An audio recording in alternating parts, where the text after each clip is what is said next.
Next, we have a continuation of a public hearing that we've had carried on for a while for ordinance 784 about the single-use disposable plastic bags. We're going to keep the public hearing open. We had a great workshop prior to this meeting. But if anyone has any comments related to ordinance 784, you're welcome to come to the podium, state your name and address, and we'd love to hear from you. Bless you.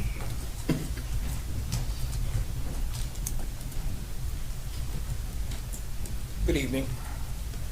Richard Potter, address is 6077 Landing Neck Road, Easton, Maryland 21601. President Cook and members of the Town of Easton Town Council, the NAACP of the Talbot County branch stands with the members of Plastic Free Easton in their efforts to advocate for the passage of law that would significantly reduce the usage of plastic bags in the town of Easton.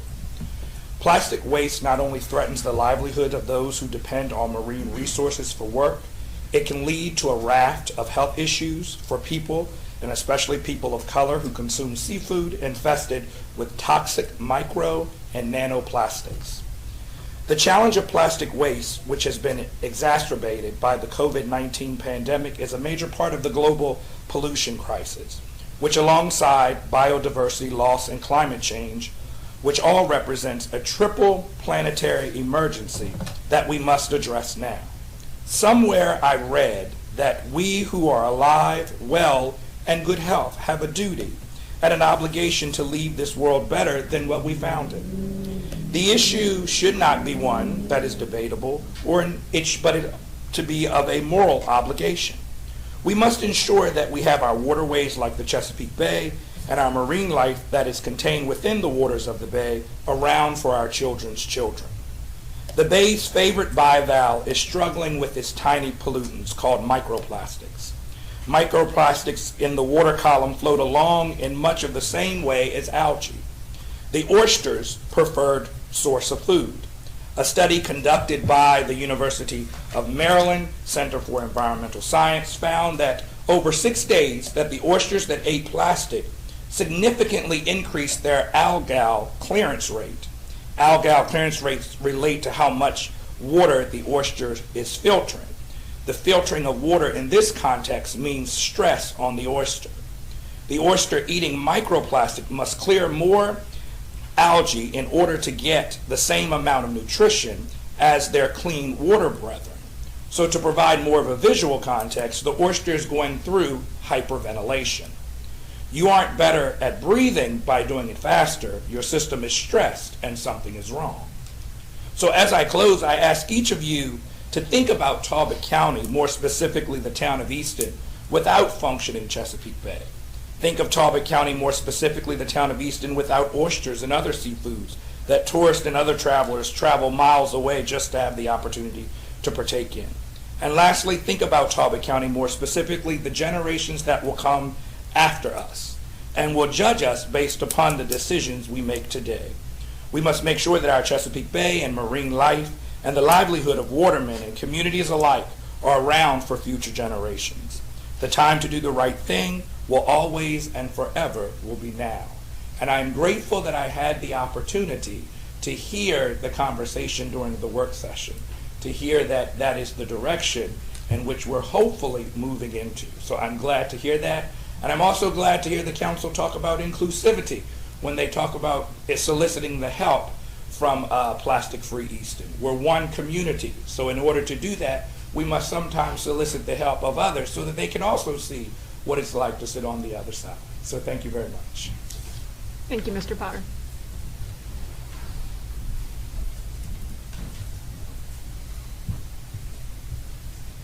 Anyone else?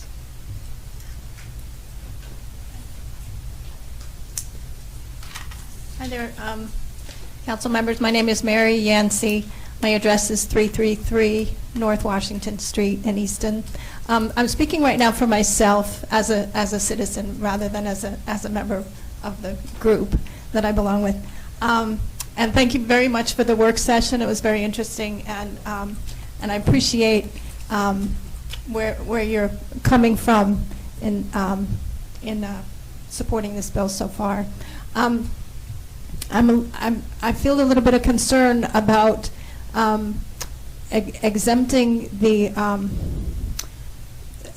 any facility that provides any type of prepared food, particularly say if we're talking about a convenience store which has a lot of grocery items and then has a deli counter or something like that.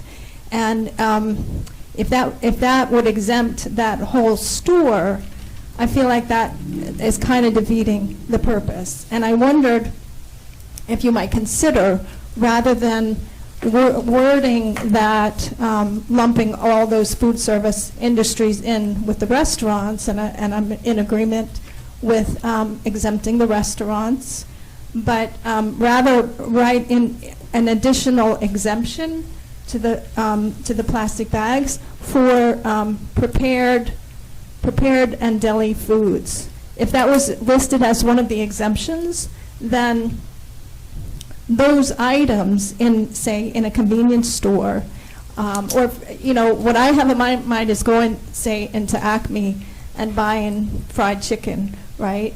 So they could still put that in a plastic bag. I mean, it's in another container, but then they could put that container in a plastic bag because that's a deli service.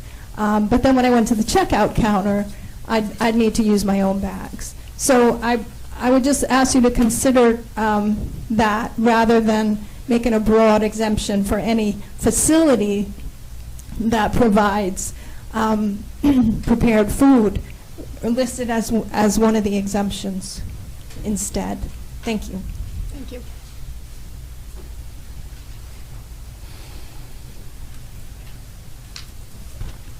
Good evening, Mayor, Willie, and Council. I'm Marion Arnold. I'm in Ward 1.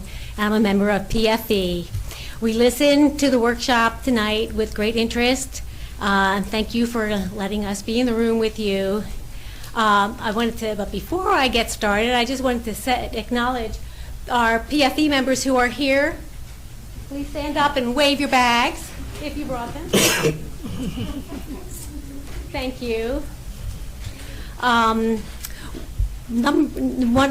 first comment is that PFE, our main goal is that you eliminate as many plastic bags as possible, and however you end up writing the ordinance, the goal should be to reduce the impact of plastic bags on our environment, on our health, and economically.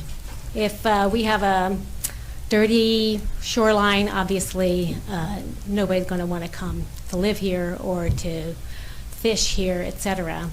So please, you know, in ultimately and from the bottoms of our hearts, just eliminate as many plastic bags as you possibly can, legislatively.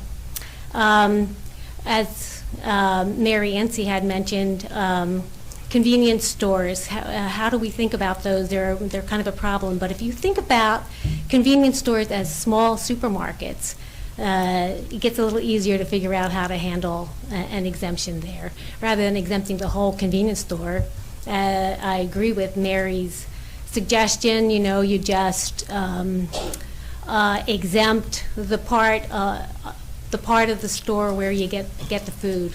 It would be like going around the grocery store, all the things that you pick up along the way, the fish and the sandwiches and whatever, they come in their smaller bags, and when you go to checkout, there's no plastic bag. You use your reusable bag, or they provide a paper bag.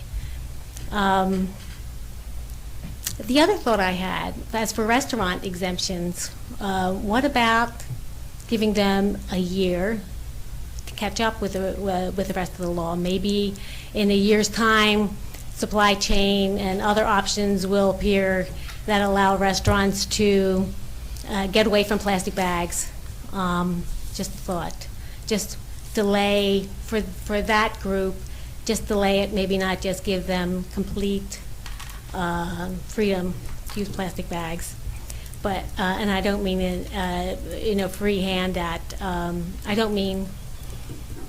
I just think that we should be looking at how to reduce the number of plastic bags, and a lot of plastic bags do come from food services and restaurants. And then the other thing that I wanted to say, per Reverend Davis's comments, if you want the granny team from Plastic Free Easton to be in a compliance, serving as compliance officers, I hope that our badges will not be made of plastic. And finally, to that, I also want to say we have some 500 supporters, PFE supporters. So even if you do have a compliance team, you'll also have a large group of citizens who are enthusiastic about the law and will also help. So thank you. Thank you, Ms. Arnold.